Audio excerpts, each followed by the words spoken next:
시간 다 같이 찬양하시면서 우리 하나님 앞에 나아가도록 하겠습니다.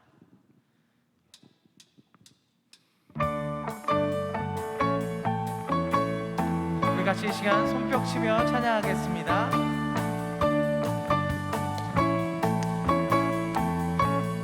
주 믿는 사람 일어나, 주 믿는 사람 일어나, 나 힘을 합하여 이 세상 모든 마귀를 다 쳐서 멸하세.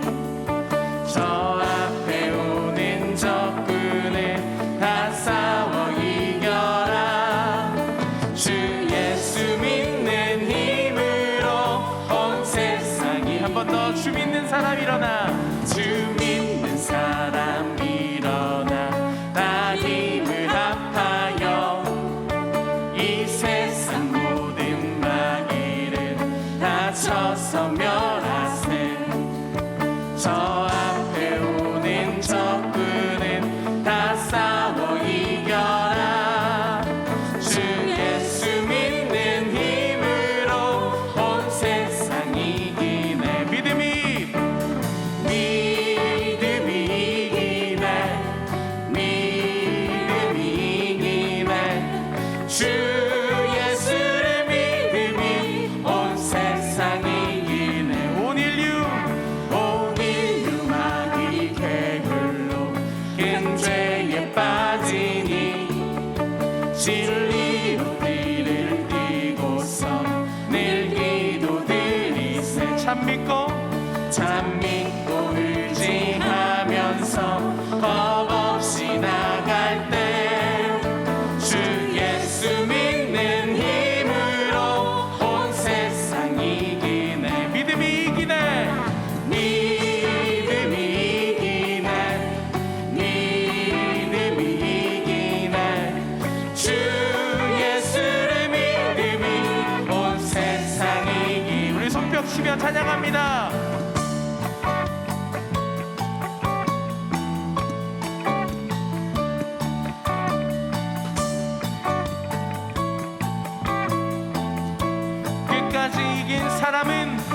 끝까지 이긴 사람은 흰 옷을 입히고 또 영생 복을 주시니 참 기쁜 일일세.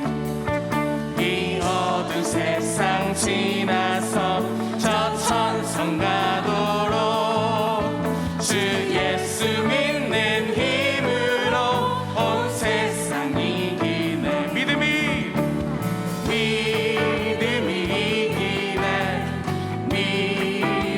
이기네. 주 예수를 믿음이 온 세상이. 믿음이 이기네. 믿음이 이기네. 아멘. 믿음이 이기네. 주 예수를 믿음이 온 세상이. 믿음이 이기네.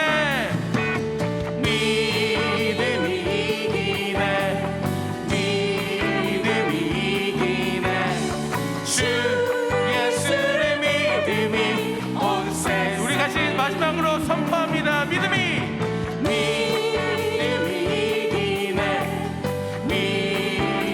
이기네.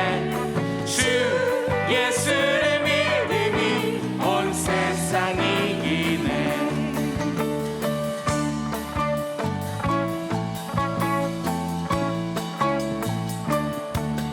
아멘.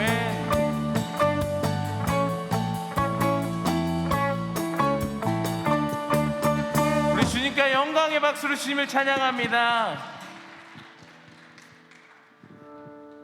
흙으로 사람을 지으사 그 코에 생기를 불어 넣으신 주 하나님, 우리 위에 아들을 세상에 보내신 사랑의 그 하나님을 사랑해. 나는 하나님 형상 따라 지음 받은 몸이니 이 몸을 주께 바치리.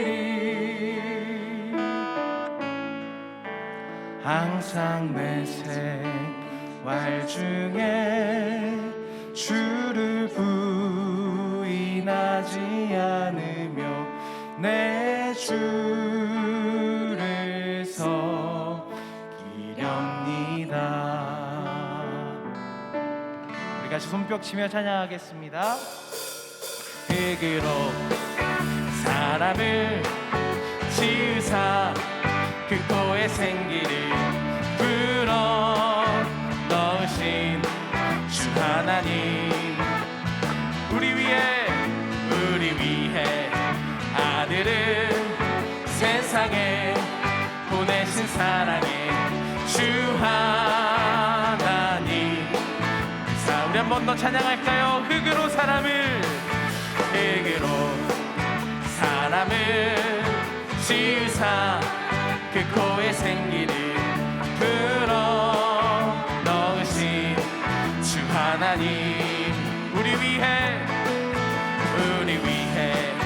아들을 세상에 보내신 사랑의 주 하나님. 사랑해. 나는 하나님 형상 따라 지음 받은 몸이니 이 몸을 주께 바치리. 항상 내 생활 중에 주를 부인하지 않으며 내 주를 섬기렵니다. 나는 하나님 형상 따라 지음 받은 몸이니 이 몸을 주께 바치리. 항상 내 생활 중에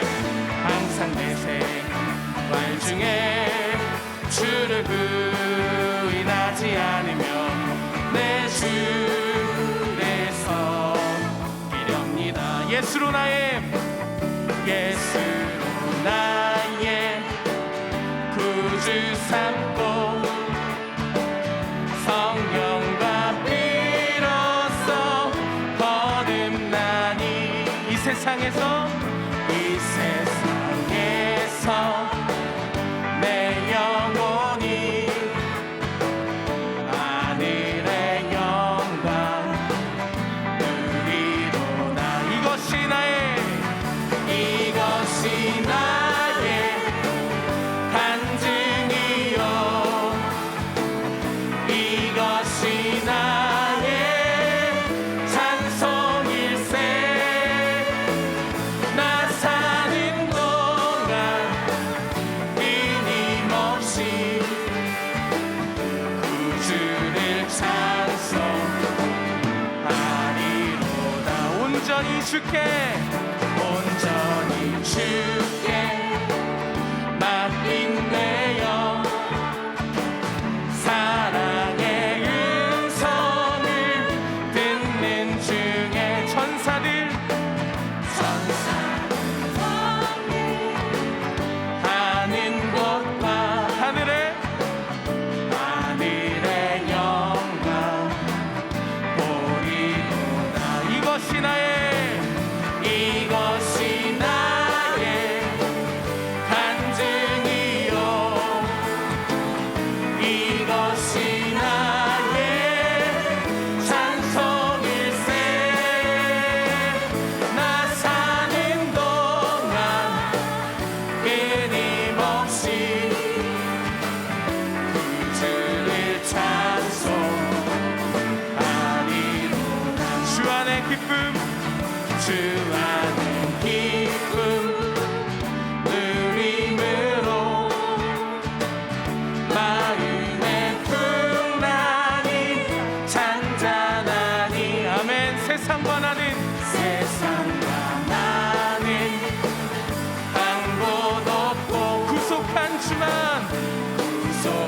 주만 아멘 보이도다. 이것이 나의 간증이요 이것이 나의 찬송일세. 나 사는 동안 끊임없이 구주를 찬송하리. 이것이 나의 간증이요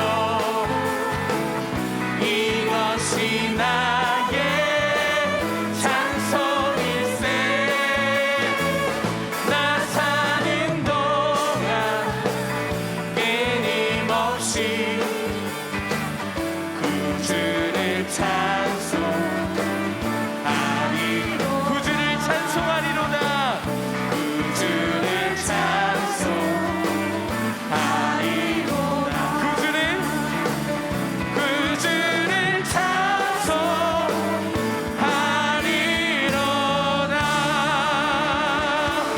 주님께 영광의 박수로 주님을 찬양합니다. 할렐루야.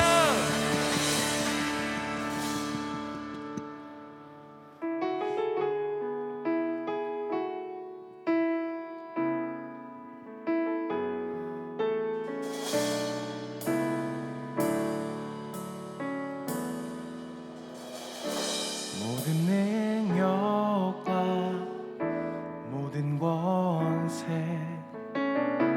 모든 것 위에 뛰어나신 주님 세상이 증량할 수 없는 지혜로 모든 만물 창조하셨네. 모든 나라와 모든 보좌 이 세상 모든 경이로움보다 이 세상 모든 값진 보물보다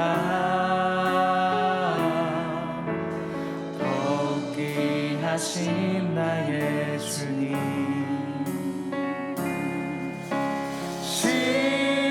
십자가 고통당하사 버림받고 외면당하셨네. 짓밟힌 장미꽃처럼 나를 위해 죽으셨네. 나의 우리 시간 십자가를 묵상하며 모든 능력과 모든 권세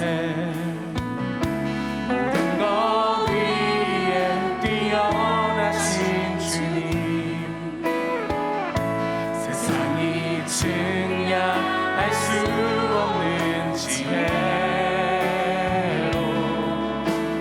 모든 만물 창조하셨네. 모든 나라와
이 시간 교회 공동기도 제목으로 함께 기도드리겠습니다.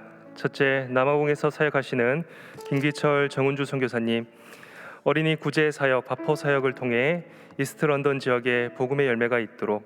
둘째, 23기 바나바 섬김학교에 많은 성도들이 참여하여 예수 그리스도의 섬김의 영성과 기쁨을 본받도록.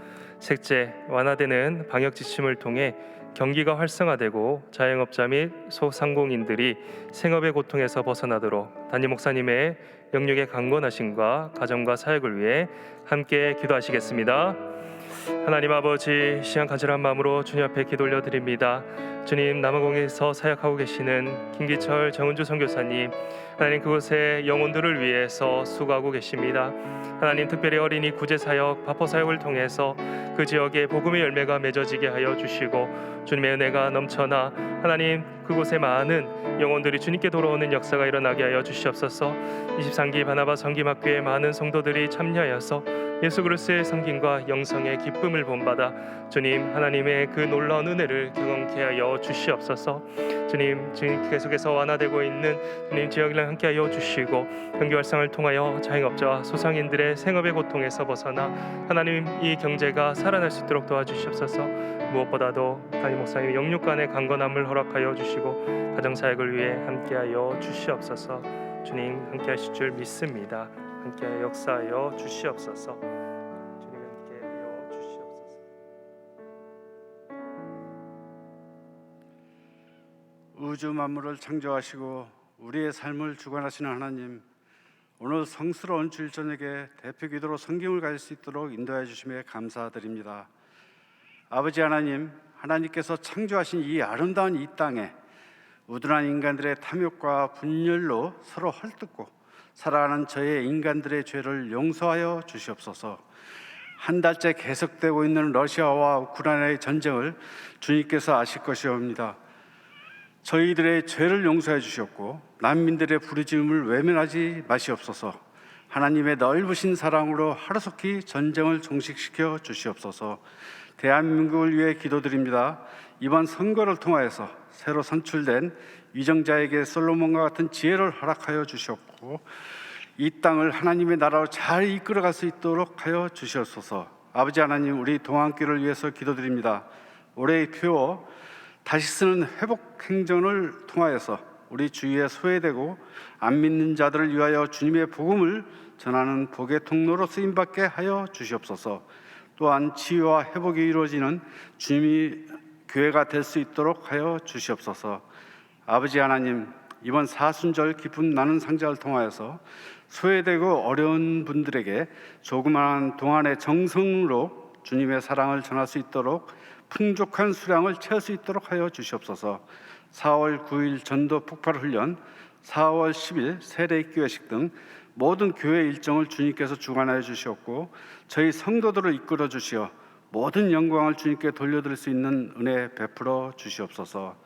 아버지 하나님, 오늘 저녁 예배에 오신 성도님들과 영상으로 참여하시는 모든 동안의 성도님들을 축복하여 주셨고 그들의 간절한 각자의 기도 제목을 아시오니 그들의 부르짖음에 응답하여 주시옵소서.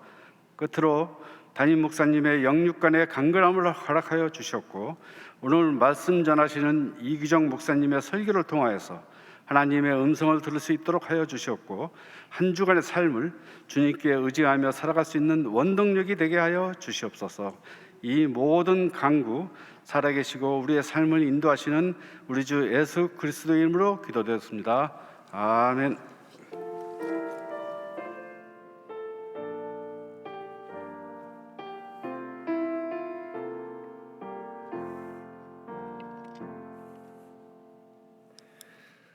오늘 우리에게 주시는 하나님의 말씀은 베드로전서 1장 8절에서 17절 말씀입니다. 다 함께 일어나셔서 하나님의 말씀을 경청하겠습니다. 예수를 너희가 보지 못하였으나 사랑하는도다. 이제도 보지 못하나 믿고 말할 수 없는 영광스러운 즐거움으로 기뻐하니 믿음의 결국 곧 영혼의 구원을 받음이라. 이 구원에 대하여는 너희에게 임할 은혜를 예언하던 선지자들이 연구하고 부지런히 살펴서 자기 속에 계신 그리스도의 영이 그 받으실 고난과 후에 받으실 영광을 미리 증언하여 누구를 또는 어떠한 때를 지시하였는지 상고하니라. 이 섬긴 바가 자기를 위한 것이 아니요 너희를 위한 것임이 계시로 알게 되었으니 이것은 하늘로부터 보내신 성령을 힘입어 복음을 전하는 자들로 이제 너희에게 알린 것이요 천사들도 살펴보기를 원하는 것이니라. 그러므로 너희 마음의 허리를 동이고 근신하여 예수 그리스도께서 나타나실 때 너희에게 가져다 주실 은혜를 온전히 바랄지어다. 너희가 순종하는 자식처럼 전에 알지 못할 때에 따르던 너희 사욕을 본받지 말고 오직 너희를 부르신 거룩한 이처럼 너희도 모든 행실에 거룩한 자가 되라. 기록되었으되 내가 거룩하니 너희도 거룩할지어다 하셨느니라. 외모로 보시지 않고 각 사람의 행위대로 심판하시는 이를 너희가 아버지라 부른즉 너희가 나그네 있을 때에 두려움으로 지내라. 이것은 하나님의 말씀입니다.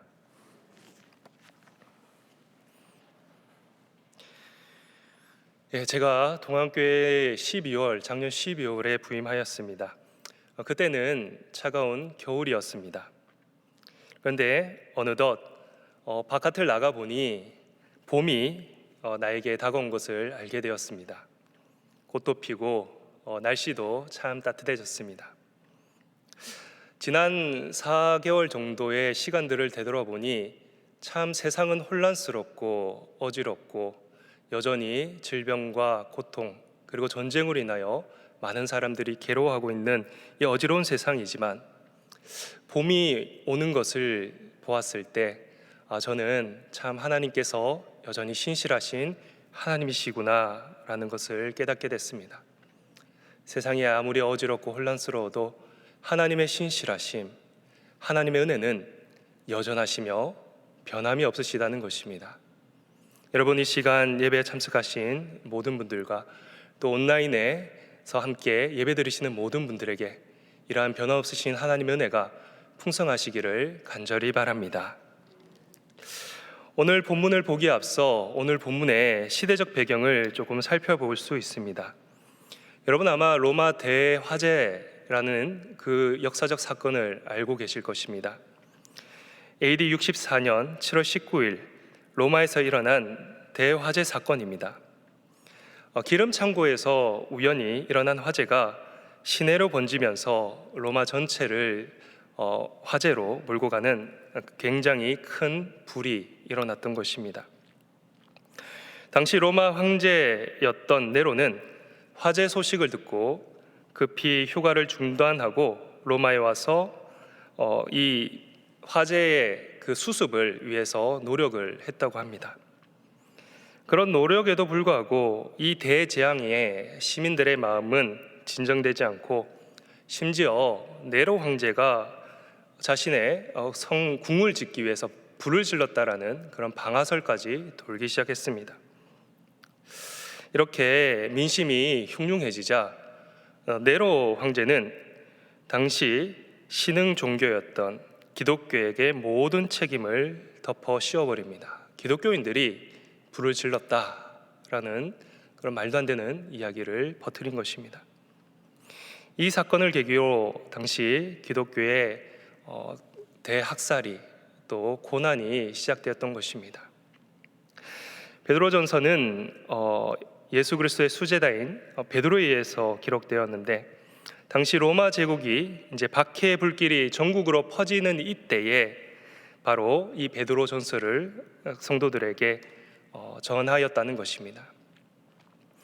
그러기에 이 베드로전서, 오늘 우리가 읽은 본문은 당시 고난과 고통 중에 있는 성도들에게 고난 너머에 있는 영원한 구원을 바라보게 하는 그런 목적을 가지고 쓰여졌기에 소망의 서신 혹은 격려의 서신이라는 별명이 붙어 있습니다. 이러한 배경을 알고 오늘 본문을 살펴본다면 과연 하나님의 그 원하시는 뜻이 무엇인지를 좀 더 명확하게 알게 되리라 생각이 듭니다. 여러분, 은혜라는 말을 참 우리는 많이 씁니다. 특별히 기독교에서 은혜라는 말을 참 많이 쓰죠. 여러분, 혹시 은혜라는 말 그 뜻을 혹시 생각해 보신 적 있으십니까? 사전을 찾아보니 이런 말이 적혀 있습니다. 공합계 베풀어주는 신세나 혜택, 하나님께 받은 특별한 은총, 은총은 사랑과 은혜라는 뜻을 가지고 있습니다. 즉 하나님께 받은 특별한 은총, 하나님께 받은 사랑, 또 베풀어 주신 혜택, 특혜, 이것이 바로 은혜라는 것입니다. 우리 성도들의 인생을 한마디로 표현하자면 은혜로 시작해서 은혜로 마치는 인생이라고 말할 수 있을 것입니다. 그러기에 요한복음 1장 16절에 보시면 우리가 다 그의 충만한 데서 받으니 은혜 위에 은혜로라. 여러분, 우리가 얼마나 하나님의 은혜를 충만하게 입었으면 은혜 위에 은혜더라, 갑절의 은혜를 우리가 받고 있다라고 성경이 말하고 있을까요? 여러분, 오늘 이 베드로전서의 그 배경, 즉 로마 제국에 시작된 이 박해와 은혜라는 말은 너무나도 상반된 말입니다. 이제 막 박해가 시작되던 이 시점에 베드로 사도는 지금 성도들에게 은혜를 이야기하고 있다는 것입니다. 도대체 이 핍박과 고난 중에 어떻게 성도들에게 은혜를 말할 수 있을까? 분명 성도들은 이 베드로 전서를 읽고 아마 그 어려운 핍박 그리고 대환란을 견뎌냈을 것이라 생각됩니다. 그러기에 베드로가 말하고 있는 이 은혜를 우리가 함께 누리기를 원합니다. 그리고 그 의미가 무엇인지를 함께 살펴보기를 원합니다. 첫째, 믿음은 신비한 하나님의 은혜입니다. 여러분, 오늘 베드로 전서에서 나온 것처럼 우리는 사실 예수님을 보거나 실제로 만난 적이 없습니다. 그런데도 우리가 예수님을 말할 때 뭐라고 고백합니까? 예수님 사랑합니다, 예수님 믿습니다 라고 고백하고 있습니다. 실제로 만나지도 아니하였고 본 적도 없는 분을 우리는 신앙을 고백을 통해서 사랑합니다, 믿습니다 라고 고백한다는 것입니다.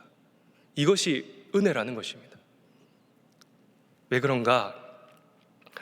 여러분, 요한복음 20장에 보면 디두모라 하는 도마의 이야기가 나오고 있습니다. 이 도마는요 12제자 중에 한 명이었는데 예수님께서 제자들에게 나타나실 때 그 자리에 있지 않았던 제자였습니다. 그래서 부활하신 예수님을 만나지 못한 도마는 다른 제자들이 우리가 부활하신 예수님을 만났다라고 했을 때 그는 이렇게 말합니다. 내가 그 부활하신 예수님의 그 못자국 난 그곳에 내 손을 넣고 내가 그것을 넣는 것을 보지 않으면 내가 믿지 않겠다.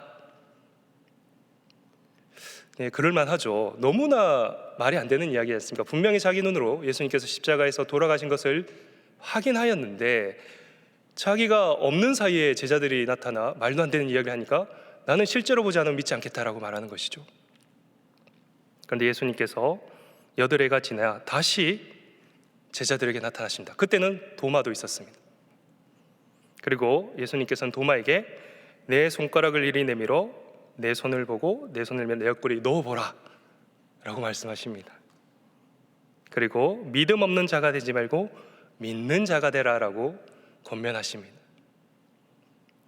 그때 도마는 이렇게 대답합니다. 나의 주님이시오 나의 하나님이시니라. 실제로 손가락을 예수님 옆구리에 넣어서 자기 말대로 이제 예수님을 확인하게 된 것이죠. 그제서야 예수님을 나의 구주 나의 하나님으로 고백하는 것입니다. 그런데 예수님께서 이러한 도마의 그런 고백에 요한복음 20장 29절에 이렇게 말씀하십니다. 예수께서 이르시되 너는 나를 본고로 믿느냐 보지 못하고 믿는 자들은 복되도다 하시니라. 아멘이십니까 여러분? 예수님을 보지 않고 믿는 자는 복되다라고 말씀하시는 거예요. 여러분과 저 아닙니까? 여러분, 예수님을 우리가 실제로 예수님의 공생의 기간 동안 만나지도 보지도 아니했지만 우리는 예수님을 나의 구주, 나의 하나님으로 고백한다는 것이죠. 이거 얼마나 놀라운 일입니까? 그렇다면 우리가 이렇게 고백할 수 있는 것은 무엇입니까? 내 안에 예수님을 향한 믿음이 있기 때문입니다. 근데 여러분, 믿음에 대해서 한번 생각해 보신 적 있으십니까? 그리스도인들 가운데 자신의 믿음을 이야기할 때 종종 내가 믿었다 라고 말하는 사람들을 만나게 됩니다. 틀린 말은 아니죠. 내가 믿었다, 내가 믿었다, 내가 교회에 나오게 되었고, 내가 말씀을 들었고, 내가 듣고 믿었다. 그렇습니다. 내가 믿었다 라는 말, 그럴 수 있습니다. 그런데 제가 신앙생활을 하면 할수록 내가 믿었다 라는 이 말에 계속해서 의구점이 듭니다. 저는 모태신앙인입니다. 어릴 때부터 어머니에 의해서 교회에 나갔습니다. 그래서 늘 교회에서 생활하며 예수님이 어떤 분이신지, 나는 왕자다, 하늘나라의 왕자다, 이런 찬양을 불러가면서 정말 하나님의 자녀로서 또 예수님이 어떤 분이신지를 늘 어릴 때부터 교회에서 듣고 자란 아이입니다. 그러기에 예수님은 자연스럽게 나에게 나의 왕, 나의 주님, 그리고 나의 구세주, 어릴 때부터 그렇게 알고 있었던 것이죠. 그런데 그러던 어느 날 한 중학교 때쯤 무렵에 갑자기 이런 생각이 드는 것입니다. 아니, 내가 왜 갑자기 예수님을 나의 구주, 왜 내가 예수님을 나의 하나님으로 고백하고 있지? 이거 아무리 생각해봐도 이게 어머니가 하도 나를 어릴 때부터 교회에 보내서 내가 세뇌된 건가? 갑자기 그런 생각이 문득 들더라고요. 내가 세뇌를 당한 게 아닌가? 그러니까 약간 이성적으로 나름 생각한 것이죠. 중학교 수준에 맞게. 그렇게 또 그런 생각을 한 적도 있고, 또 세상을 살다 보니 어려움과 고난이 오지 않습니까? 내가 원하던 것을 하나님께 간절히 바라고 기도드렸는데 그런 게 안 이루어지거나, 혹은 갑작스럽게 찾아오는 이해할 수 없는 고난 앞에서 저는 더 하나님을 가까이 하라고 교회에서 배웠고 알고 있었지만 도리어 제 마음은 삐뚤어져서 하나님과 멀어짐을 느꼈습니다. 때로는 세상의 자유가 더 좋아서 하나님이 나를 너무 속박하는 것 같이 느껴져서 하나님으로부터 떠나고자 했던 시절도 있었습니다. 그런데 그럴 때마다 하나님이 나를 붙드심을 느끼게 된다는 것이죠. 강나루 장신대 신대원 3학년 이제 졸업을 앞두고 있는 시점에 저희 학교에는 미스바라는 광장이 있습니다. 쓸쓸한 가을날 혼자 그곳에 앉아서 한없이 생각을 하고 있었습니다. 어떤 생각을 했냐면 내가 지금 무엇을 하고 있나라는 생각을 했던 것이죠. 신학생 시절이에요. 뭐 중학생이나 그런 일반 성도일 때가 아니라 신학생 때 이런 생각을 한 겁니다. 왜 이런 생각을 하게 됐냐면 제 친한 친구들은 다 취직하고 결혼하고 장가가서 애도 낳고 부모님께 효도도 하고 그리고 사회인으로서 이렇게 세워져 가는데 나는 장가도 못 가고 그리고 돈도 많이 못 버는 것 같고, 그럼 맨날 신학교에서 하나님이 어쩌고 저쩌고, 예수님은 어떤 분이시고 성령님은 어떤 분이시고 이런 것만 배우고 있으니 갑자기 제 자신이 너무 초라하게 느껴지는 것입니다. 조직신학, 뭐 구약학, 신약학 이런 거 배워서 내가 내 삶에 뭐가 쓸모가 있냐라는 생각이 갑자기 찾아온 것이죠. 그래서 그 미스바 광장에서 한없이 제 신세를 한탄하고 있을 때 갑자기 이런 마음이 떠올랐습니다. 그래, 내가 이런 공부를 하는 이유가 뭘까? 만약에 하나님이 안 계시다면 이러한 공부들이 아무 쓸모가 없는 것입니다. 하나님이 없으시다면 내가 하고 있는 이 일이 정말 아무런 쓸모 없는 짓입니다. 근데 만약 하나님이 계시다면 내가 하는 이 일이 얼마나 중요한 일인가?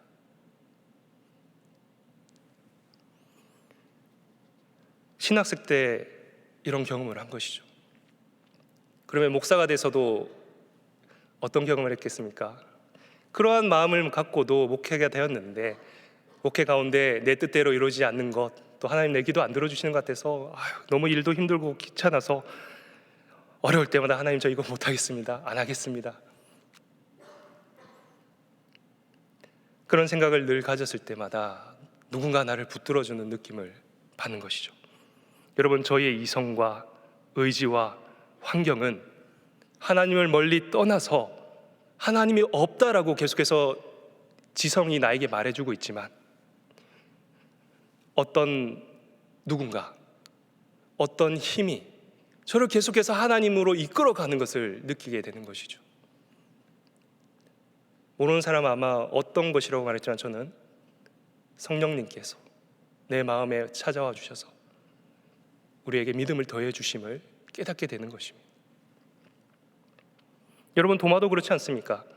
내가 내 눈으로 보지 않고서는 안 믿겠다라고 했을 때 예수님께서 진짜 나타나셔서 부활의 예수님을 보여주지 않았습니까? 베드로 역시 3번이나 예수님을 부인하였습니다.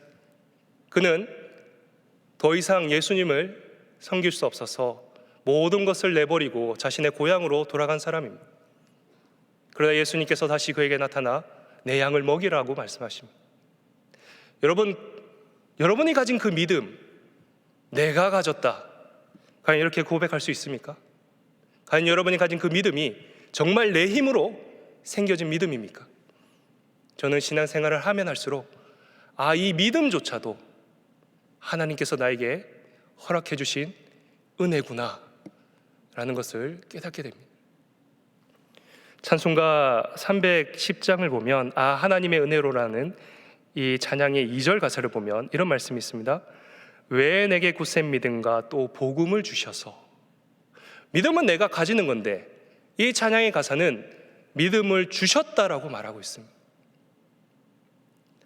여러분, 우리가 이 믿음을 가진 것, 물론 내가 했다라고 말하는 사람도 있지만 결국 이 믿음조차도 하나님께서 우리에게 허락하시고 은혜를 베풀어 주셨다는 것입니다. 그렇다면 왜 이런 믿음을 허락하셨을까요? 오늘 본문 9절에 믿음의 결국 곧 영혼의 구원을 받음이라. 아멘. 우리에게 이런 믿음 주신 것은 예수 그리스도를 믿음으로 우리의 영혼이 구원받기 때문입니다. 우리의 영혼의 구원받음은 즉 하나님의 선물입니다. 당시 베드로가 이 베드로 전서를 쓰여질 당시 그 로마에서 엄청난 핍박이 성도들에게 닥쳤습니다. 재산도 빼앗기고 가족과도 헤어지고 고향을 떠나고 심지어 그들의 목숨조차 잃는 일이 발생했습니다. 그럼에도 불구하고 그들에게는 아무런 희망이 없는 것처럼 보였지만 그들에게는 희망이 있었습니다. 무엇입니까? 바로 영혼의 구원을 받는 것입니다. 그러기에 사도 바울은 고린도후서에서 다음과 같이 고백을 합니다. 고린도후서 6장 9절에서 10절 말씀입니다. 무명한 자 같으나 유명한 자요, 죽은 자 같으나 보라 우리가 살아있고, 징계를 받는 자 같으나 죽임을 당하지 아니하고, 근심하는 자 같으나 항상 기뻐하고, 가난한 자 같으나 많은 사람을 부유하게 하고, 아무것도 없는 자 같으나 모든 것을 가진 자로다. 여러분, 이 땅에서 아무리 많은 것을 누린다 할지라도 영혼을 잃어버리면 사실 모든 것을 잃어버린 것과 마찬가지입니다. 여러분, 하나님께서 우리에게 예수 그리스도를 믿는 믿음을 주셨다는 것, 이것은 너무나 놀라운 하나님의 은혜라는 것입니다. 그러기에 당시 성도들도 그 믿음 주신 하나님 그 은혜를 생각하며 그 어려웠던 고난을 이겨나가고 있는 것입니다. 여러분, 우리에게 주신 이 믿음, 그 은혜에 감사하며 나아가시는 우리 귀한 동안의 성도님들 되시기를 바라겠습니다. 둘째, 하나님의 은혜가 복음을 통해 우리에게 전달되기까지는 하나님의 기쁘신 섭리의 역사가 있었습니다. 오늘 본문 말씀 10절과 11절을 제가 다시 한번 읽어보겠습니다. 이 구원에 대하여는 너희에게 임할 은혜를 예언하던 선지자들이 연구하고 부지런히 살펴서 자기 속에 계신 그리스도의 영이 그 받으실 고난과 후에 받으실 영광을 미리 증언하여 누구를 또는 어떠한 때를 지시하는지를 상고하니라. 먼저 하나님이 이 복음을 선지자들을 통하여서 알리셨다라고 되어 있습니다. 그리고 그들이 열심히 연구해서 부지런히 살펴서 그리스도의 고난과 영광을 선포했습니다. 그리고 그들의 모든 예언은 예수 그리스도를 통하여 성취가 되었습니다. 이것은 무엇을 의미합니까? 예수 그리스도의 그 십자가의 사건, 예수 그리스도의 그 부활의 사건은요, 수천 년간 하나님의 섭리에 의해서, 하나님의 열심으로, 하나님의 일하심으로 이루어진 놀라운 은혜의 과정이 있었다는 것입니다. 여러분, 예수님이 그냥 어느 날 갑자기 아무런 이유 없이, 아무런 연구 없이 우연히 죄인으로 몰려서 십자가에서 돌아가신 것이 아니라는 것입니다. 그리고 그 예수 그리스도의 복음은 유대 땅에서 시작하였지만 그 복음이 어디까지 퍼지게 됩니까? 우리가 살고 있는 이 한반도, 즉 우리에게까지 이 복음이 전파가 됐습니다. 지금도 계속해서 이 복음의 역사는 끝없이 이어지고 있습니다. 근데 그 과정이 결코 쉽지 않았죠, 여러분. 아까도 제가 설명드린 것처럼 이 글이 쓰여질 당시 최강국인 로마가 기독교를 없애려고 했습니다. 그리고 심지어 교주라고 여겼던 베드로도 십자가에서 처형했습니다. 그리고 어떤 때는 교회가 타락하여서 세상으로부터 지탄받을 때도 있었습니다. 그러나 그럴 때마다 하나님의 섭리가 다시금 복음으로 일으켜 세우고 이 복음은 저와 여러분에게 전해지게 됐다는 것입니다. 제가 예전에 괌에서 학생들을 데리고 한국으로 수련회를 온 적이 있습니다. 그 학생들을 데리고 양아진 선교자 묘역을 방문하였습니다. 당시 아이들을 데리고 제가 이렇게 말했습니다. 너희에게 복음이 증거되기 위해서 여기 이 묘지에 있는 수많은 선교사님들이 헌신과 노력으로 너희에게 복음이 전해졌다. 그러니까 쉽게 생각하지 말라는 것이죠. 여러분, 어떤 물건의 가치가 단순히 오래돼서 귀히 여겨지는 것이 아닙니다. 어떤 물건의 가치가 귀히 여겨지는 것은 그 물건의 역사와 경륜이 녹아있을 때 그 가치는 높아집니다. 여러분, 우리가 받은 이 복음, 이것은 단순히 우연히 예수님께서 십자가에 못 박힘으로 생긴 사건이 아니라는 것입니다. 태초부터 하나님께서 이 일을 계획하셨고 또 수많은 역사와 수많은 이야기들이 그 속에 녹아 있다는 것입니다.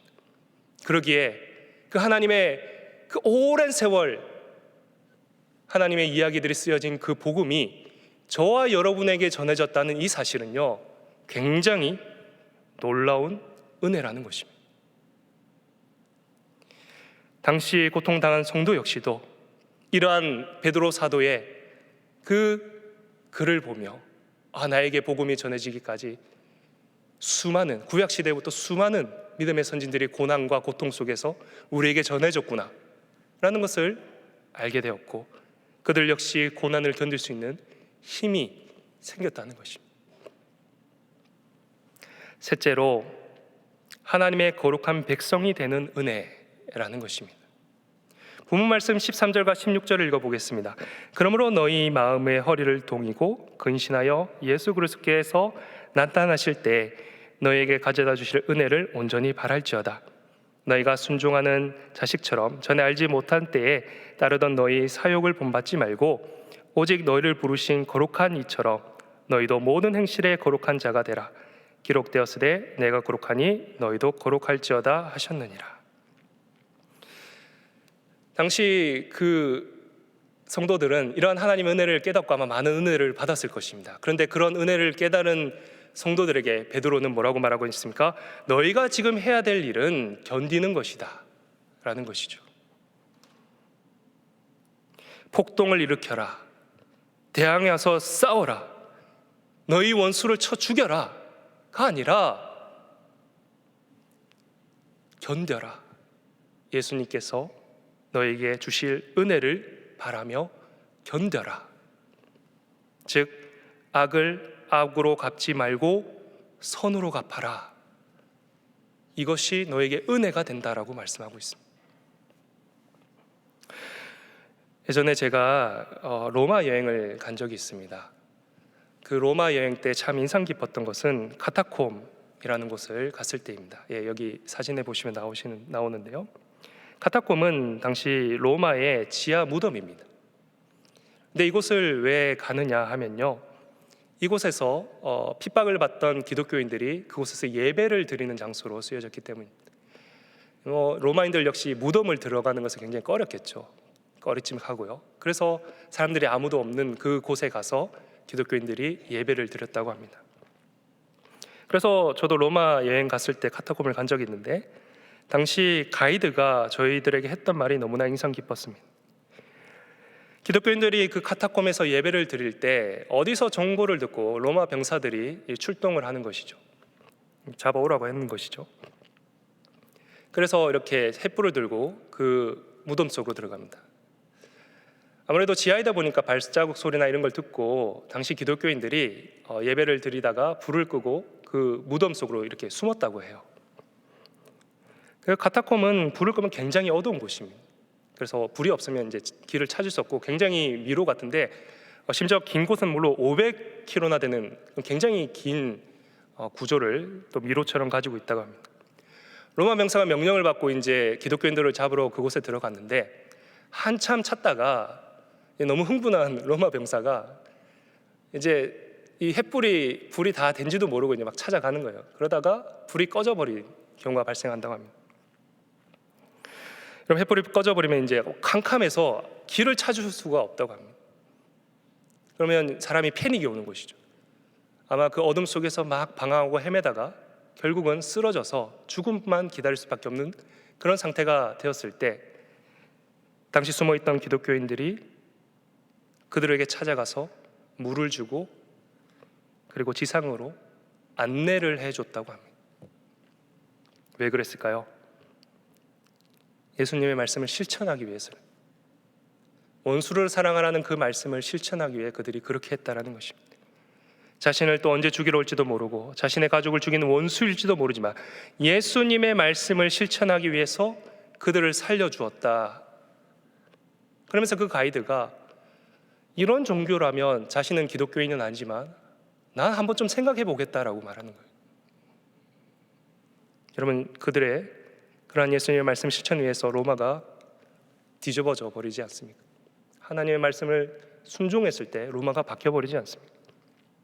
하나님의 말씀을 실천했을 때 그 말씀을 통하여 거룩한 백성이 되고 은혜를 입게 되는 것이죠. 지금도 우리가 알지 못하는 그 초대 기독교인들을 우리가 이 설교단에서 듣고 있지 않습니까?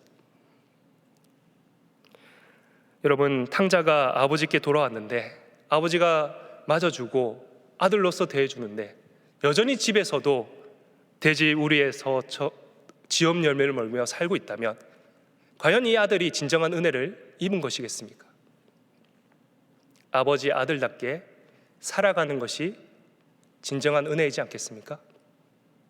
그러기에 예수님께서는, 하나님께서는 우리에게 거룩하게 살라라고 말씀하십니다. 이 거룩하게 사는 것이 은혜라는 것입니다. 여러분, 당시 그 성도들이 이 말씀을 들었을 때 얼마나 은혜가 되었을까요? 고난 중에 힘이 되었을 것입니다. 아까 제가 봄에 찾아온 것을 보면서 하나님의 신실하심을 여러분에게 말씀드렸습니다. 그 당시 하나님의 말씀이 성도들에게 힘이 되었듯 은혜가 되었듯 지금 듣는 우리에게도 여전히 은혜가 됩니다. 왜 그런지 아십니까? 하나님은 여전히 살아계시고 여전히 신실하셔서 우리에게 은혜를 베풀어 주시기 때문입니다. 여러분, 오늘 주신 말씀을 기억하며 이번 한 주도 은혜 가운데 사는 성도님들 되시기를 바라겠습니다. 기도하겠습니다. 은혜 위에 은혜를 부어주신 하나님 아버지 감사합니다. 오늘 말씀을 통해 우리가 받은 은혜가 얼마나 크고 놀라운지를 알게 되었습니다. 그러기에 우리 역시 은혜 받은 자로서 하나님 앞에서 거룩하게 살며 하나님의 복음을 전파하며 살아가는 저희들 되게 하여 주시옵소서. 우리의 믿음이 연약하나 성령님께서 우리를 도와주실 줄 믿습니다. 우리를 도와주시옵소서. 또 한 주간을 세상 가운데 살아갑니다. 세상에 휩쓸리지 않고 믿음으로 한 주를 승리하게 하여 주시고 또 우리를 통하여 예수 그리스도의 은혜가 전파되게 하여 주시옵소서. 감사드리며 이 모든 말씀 우리 주 예수 그리스도의 이름으로 기도드립니다. 아멘. 교회 소식을 전해드리겠습니다. 부활절 기쁨 나눔 상자 접수를 받고 있습니다. 4월 17일 부활주일까지 받습니다. 특별히 동덕문 내 어려운 이웃들 그리고 강원 경북 산불 피해를 입은 이웃들에게 이 상자가 전달될 것입니다. 많은 참여 부탁드립니다. 23기 바나바 성김학교 모집이 진행 중에 있습니다. 모집 인원은 62명으로 새생명 교육 및 풍성한 교회 생활 교육을 수료하신 분이라면 누구나 지원하실 수 있습니다. 접수 기간은 4월 24일 주일까지입니다. 많은 지원 부탁드립니다. 나머지 광고는 주보를 참조하시기 바랍니다. 찬송가 310장 찬양하시겠습니다.